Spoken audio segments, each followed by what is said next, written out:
साथियों अब हम प्रश्नावली 3.3 का पहला क्वेश्चन दिया है, निम्न समीकरणों के युग्म को विलोपन विधि तथा प्रतिस्थापन विधि से हल कीजिए और कौन सी विधि अधिक उपयुक्त है।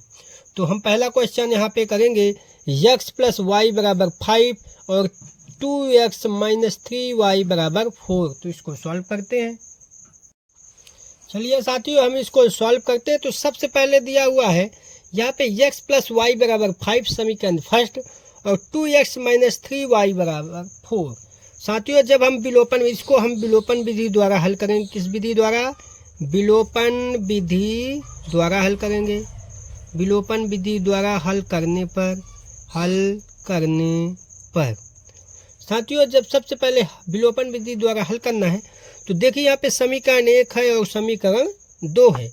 तो यहाँ पे समीकरण 2 में देखिए साथियों 2x दिया है और यहाँ पे देखिए x दिया है।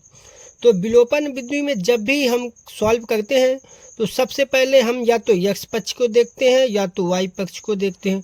तो अभी हम किस पक्ष को देख रहे हैं साथियों? x पक्ष को। x पक्ष को जब देखेंगे तो देखिए यहाँ पे x और यहाँ पे 2x है और विलोपन का मतलब होता है एक पक्ष को विलोप कर देना, या तो x पक्ष को विलोप कर दें या तो y पक्ष को। तो चलिए हम x पक्ष को विलोप करते हैं। तो यदि x पक्ष को विलोप करना है तो देखिए यहाँ पे x और यहाँ पे 2x है। तो x पक्ष तभी विलोप होगा जब दोनों बराबर हो जाएंगे। क्या ये दोनों बराबर हैं? नहीं हैं। तो ये बराबर कैसे होंगे? तो साथियों यहाँ पे है x और इधर है 2x।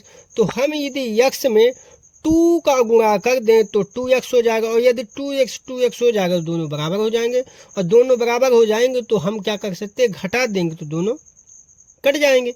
तो हम क्या करते हैं साथियों, समीकरण 1 में 2 का गुणा करने पर ये लीजिए 2 का गुणा कर दिया। जब हमने समीकरण 2 का गुणा x में करेंगे तो 2x और प्लस है तो प्लस, और 2 का गुणा y में करेंगे तो 2y और बराबर 2 का गुणा 5 में करेंगे तो 2 5 10 और ये हो गया समीकरण 3। फिर साथियों समीकरण 2 का ज्यों का त्यों लिख देना, क्योंकि अब ये 2x के बराबर हो चुका। तो ये 2x है तो यहाँ 2x - 3y और बराबर 4। ये है समीकरण साथियों 2। अब साथियों क्या करते हैं, समीकरण 3 में से समीकरण 2 को घटा देते हो तो यहाँ पे लिखेंगे घटाने पर। अब साथियों घटा क्यों है? तो देखिए यहाँ पे 2x और यहाँ पे 2x से दोनों बराबर हैं, यानी हम जब घटाएंगे तो कट जाएंगे। तो साथियों हमें जो नीचे वाला ऊपर वाला का जो चिन्ह है हमें उसे नहीं देना, हमें नीचे का चिन्ह देखना। तो देखिए 2x के सामने क्या है? प्लस है तो यहाँ हो जाएगा माइनस चिन्ह। इसी प्रकार 3y के सामने माइनस है तो यहाँ हो जाएगा प्लस। इसी प्रकार 4 के सामने प्लस है तो क्या हो जाएगा? माइनस। यहाँ तक तो कोई समस्या होनी नहीं चाहिए। इसके बाद साथियों देखिए 2x प्लस है और ये 2x माइनस हो गए तो ये दोनों आपस में कट जाएंगे। इसी प्रकार देखिए +2y है और इधर भी +3y हो गया, क्योंकि हमने माइनस को क्या कर दिया है? चेंज करके प्लस चिन्ह लगा दिया है। तो +2y और +3y बराबर हो जाएगा 5y बराबर। अब 10 में से और -4 चले गए तो कितना बचा साथियों? 6। तो y बराबर हो जाएगा 6/5। अब y का मान कितना गया साथियों? 6/5। यहाँ तक तो कोई समस्या नहीं होनी चाहिए आपको। इसके बाद आगे क्या करते हैं, इस y का मान समीकरण चलिए किस में रख देते हैं? 1 में रखने पर साथियों ध्यान दीजिए, यहाँ पे समीकरण 1 में या 2 में रखना है, 3 में बिल्कुल नहीं रखना है। इसलिए क्योंकि 3 में आपने गुणा किया है तो 3 आपने बनाया है, इसलिए y का मान या तो समीकरण 1 में रखते हैं तो समीकरण 2 में। तो हम रख रहे हैं समीकरण 1 में। अब यहाँ पे साथियों समीकरण 1 है x + y = 5 और x के जगह x रहेगा और प्लस y का मान 6/5 है तो यहाँ 6/5 कर देते हैं और बराबर इधर 5। यहाँ तक तो कोई समस्या नहीं होनी चाहिए। इसके बाद x बराबर 5 है तो 5, ये उधर पक्षांतर कर दो -6/5 और बटे में।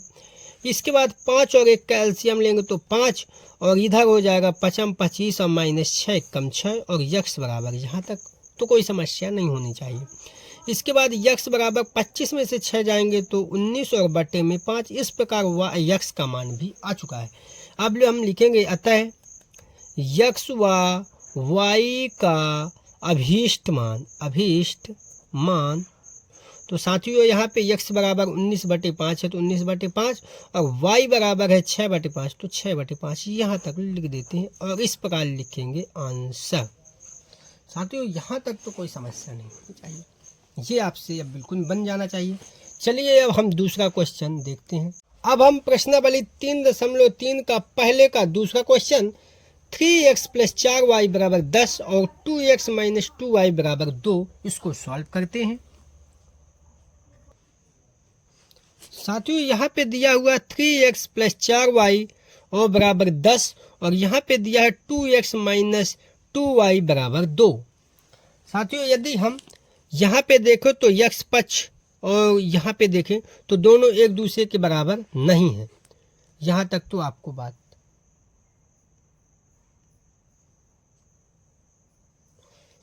साथियों यहाँ पे देखिए यदि 3x और यहाँ पे समीकरण 2 में देखो 2x है, दोनों एक दूसरे के बराबर नहीं है। तो हम चलो देखते हैं यहाँ पे यदि 2 में और 2 का गुणा कर दें तो 2 दूनी 4 हो जाता है और 2 का गुणा यदि करते हैं तो 3x से ज़्यादा हो जाता है। तो चलिए हम एक काम करते हैं y पक्ष को बराबर करके देखते हैं, हो x पक्ष भी बराबर हो जाएगा। पर चलिए कुछ एक्स्ट्रा नया सीख लेते हैं। तो देखिए यहाँ पे y पक्ष में देखिए, तो यदि हम y पक्ष देखें तो यहाँ पे है 4y, तो हम इसमें अभी गुणा नहीं करेंगे। यहाँ समीकरण 2 देखिए साथियों, तो समीकरण 2 है -2y और हमें इस 4y के बराबर करना है। तो हम इस 2y में 2 का गुणा कर दें तो इस 4y के बराबर हो जाएगा। तो चलिए हम लिखते हैं यहाँ पे समीकरण 2 में 2 का गुणा करने पर, ये गुणा कर देते हैं। जब गुणा करेंगे साथियों तो समीकरण 2 में तो 2 का गुणा करेंगे इधर तो 2 दूनी 4x माइनस 2 का गुणा 2 में करेंगे तो 4y और बराबर 2 दूनी 4। ये हो गया समीकरण 3। साथियों अब देखिए यहाँ पे 4y है और इधर -4y है, यानी दोनों पक्ष अब बराबर हो गया। तो हम क्या करते हैं, यहाँ पे तो लिखा, अब समीकरण 1 को भी लिख लेते हैं। तो इधर 3x और +4y और बराबर इधर हो जाएगा कितना 10। ये है समीकरण 1। अब साथियों देखिए इधर पे, यहाँ पे 4 और 3, अब देखिए इधर हमने y पक्ष बराबर किया तो देखिए y पक्ष दोनों बराबर हो गए और एक बार माइनस है और एक बार प्लस है।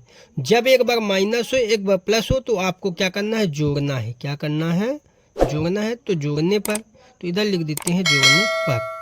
अब साथियों जब अपन जोड़ेंगे तो 4y एक बार -4y है, एक बार +4y, तो ये दोनों तो आपस में कट जाएंगे और यहाँ पे 4x और +3x हो जाएगा 7x और यहाँ पे देखिए 10 और 4 कितना हो जाएगा 14। ये जोड़ दिए। इस प्रकार x बराबर आ जाएगा 14/7 यानी 2 सत्ते 14।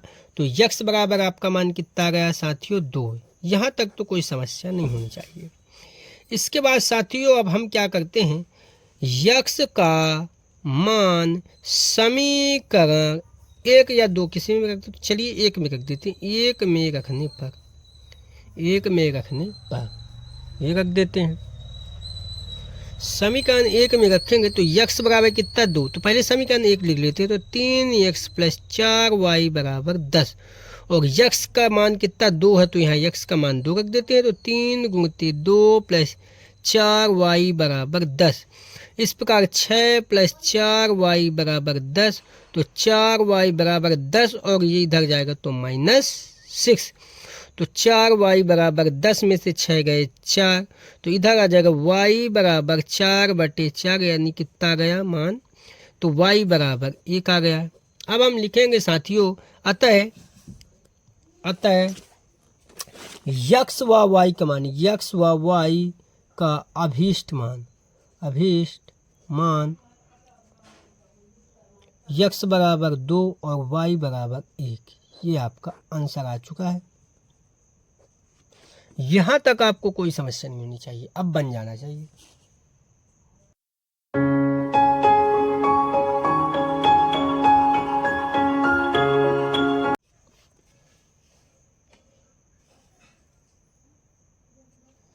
प्रश्नावली 3.3 का पहले का तीसरा क्वेश्चन 3x - 5y - 4 बराबर 0 और 9x बराबर 2y + 7 इसको सॉल्व करेंगे विलोपन विधि द्वारा।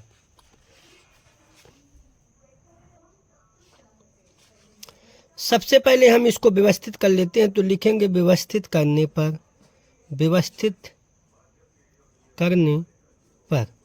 तो यहाँ पे हो जाएगा 3x - 5y और बराबर 4 समीकरण फर्स्ट। इसी प्रकार हम 9x - 2y और बराबर 7 इसको लिखेंगे समीकरण 2। इसके बाद साथियों यहाँ पे देखिए, यदि x पक्ष को देखें तो यहाँ पे 3x है और इधर नीचे समीकरण 2 में देखो तो 9x है।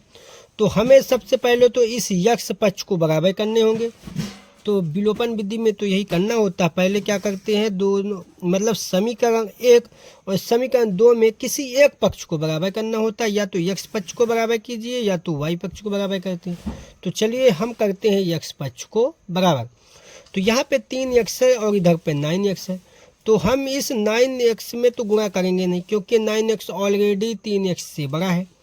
हम इस 3x में यदि गुणा करें तो किसका गुणा कर दें कि उस 9x के बराबर हो जाए। तो आप बोलेंगे 3 का गुणा कर दीजिए। जी हाँ, यदि समीकरण 1 में 3 का गुणा कर दें तो 3 तिकाई 9x के बराबर हो जाएगा। तो हम लिखेंगे समीकरण 1 में 3 का गुणा करने पर, ये गुणा कर देते हैं। जैसे 3 में गुणा करेंगे तो 3 तिकाई 9x, तो 3 तिकाई 9x माइनस 3 पचे 15, तो 3 पचे 15y और बराबर 3 चौके 12। ये आ गया समीकरण आपका 3। और साथियों समीकरण 3 यहाँ से निकला। अब समीकरण 2 है, ज्यों का त्यों लिख देते हैं, क्योंकि ये तो 9x ऑलरेडी बराबर है। तो 9x - 2y बराबर 7 और इसको लिख देते हैं समीकरण 2। अब साथियों हमने जब इसके पहले वाले क्वेश्चन में किया था तो वहाँ y पक्ष बराबर था, है ना। तो एक प्लस था एक माइनस। इधर देखिए 9x हमने x पक्ष बराबर किया है। तो ये जो 9x दिख रहा है आपको, तो 9x यहाँ भी है 9x यहाँ भी है। लेकिन देखिए क्या दोनों में चिन्ह समान है। जी हाँ, जब चिन्ह समान होते हैं तो हम क्या करते हैं, घटाते हैं। तो घटाने पर तो इधर घटा देते हैं। घटाएंगे तो साथियों देखो इधर प्लस इसके आगे तो माइनस हो जाएगा। इधर माइनस है तो इधर प्लस हो जाएगा और इधर प्लस है तो इधर माइनस हो जाएगा। साथियों 9x से 9x कट गया। इधर -15y और प्लस 2y है।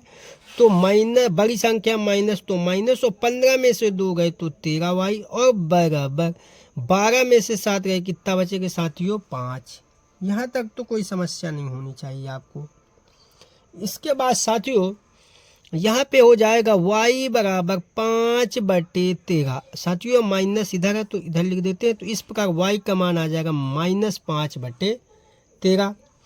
अब इस y का मान तो हम लिखेंगे y का मान समीकरण किस में रख दे साथियों, 1 में रख देते। चलो 1 में रखने पर अब यहाँ पे रख के देखते हैं।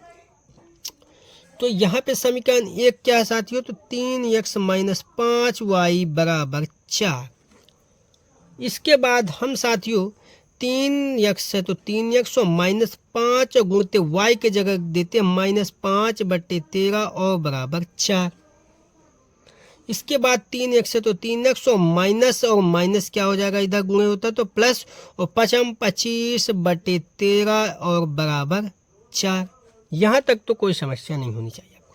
इसके बाद साथियों देखिए ये भी अचर पद है, ये भी अचर पद। तो इसको यहाँ अगर पक्षांतर कर दें तो ज़्यादा अच्छा है, क्योंकि इधर आप एलसीएम लेंगे तो इसमें भी गुणा करने का रहेगा, इसमें तो आपकी प्रोसेस लंबी हो जाएगी।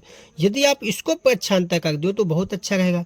तो चलिए हम 3x और प्लस साथियों यहाँ पे इसको पक्षांतर करते तो इधर क्या करते बराबर लगा के 4, और इसको पक्षांतर करेंगे तो -25/13। इसके बाद 3x है तो 3x और 4 है तो बटे 1, इन दोनों का एलसीएम आ जाएगा 13, और यहाँ एक 13 चौके 52 और माइनस इधर आ जाएगा 25। इस प्रकार 3x बराबर और 27/13। साथियों यहाँ पे यदि देखें हम इसको और बढ़ाएं आगे तो यहाँ पे देखिए x बराबर हो जाएगा 27/13 और गुणित 3। तो इससे काट देंगे तो 3 नाम 27। साथियों यहाँ पे हो जाएगा x बराबर 9/13। यही आपका मान आ चुका है। इसके बाद लिखेंगे अतः x व y का अभीष्ट मान 9x बराबर 9/13 और y बराबर -5/13।